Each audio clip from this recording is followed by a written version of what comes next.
of visible political positions. And secondly, they consider, if you consider a community as a vote, not as a community as a life universe, community as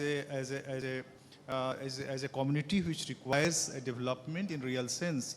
So in India, what is happening and what happened after freedom, that we consider this minority community as a vote bank. And to do vote bank, to evolve them as a vote bank, we do various kinds of symbolic politics. And in that process, the real substantial development of the community is goes to backward, to the back side of the developmental story. And that is happening in India. So this entire minority community, either Muslims or Christians or whatever, or especially Muslims, you have talked about the Sachar Committee report. The underdevelopment of the community is because of we considered them as a vote bank and gave representation to their elites. They are a kind of section which is visible, which has a power to speak. Now Pasmanda thing is happening. You have already seen the Prime Minister talked about Pasmanda, and recently we visited in a Pasmanda village. And the person, I was talking to a person, and he said, Pradhan Mantri ne naam liya hum logon ka.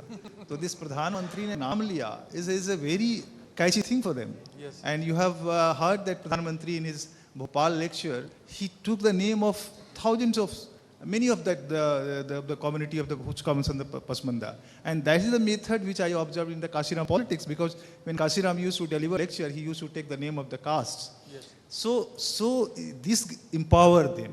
So there are various communities, so real development will go to them.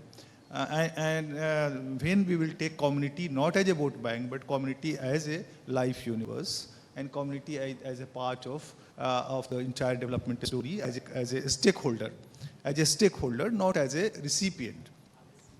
And here what is happening in India, that's why the entire inclusion, entire representation is turning as appeasement, because we are treating them as a vote bank. And that happens. You see the politics of various political parties, the way they give tickets to these communities.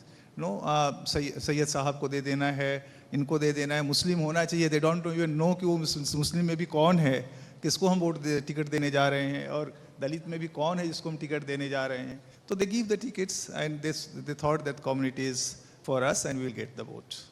So I think it's something we need to ponder over it, that actually it is not benefiting the community. It's just a kind of slogan, a jumla in that sense.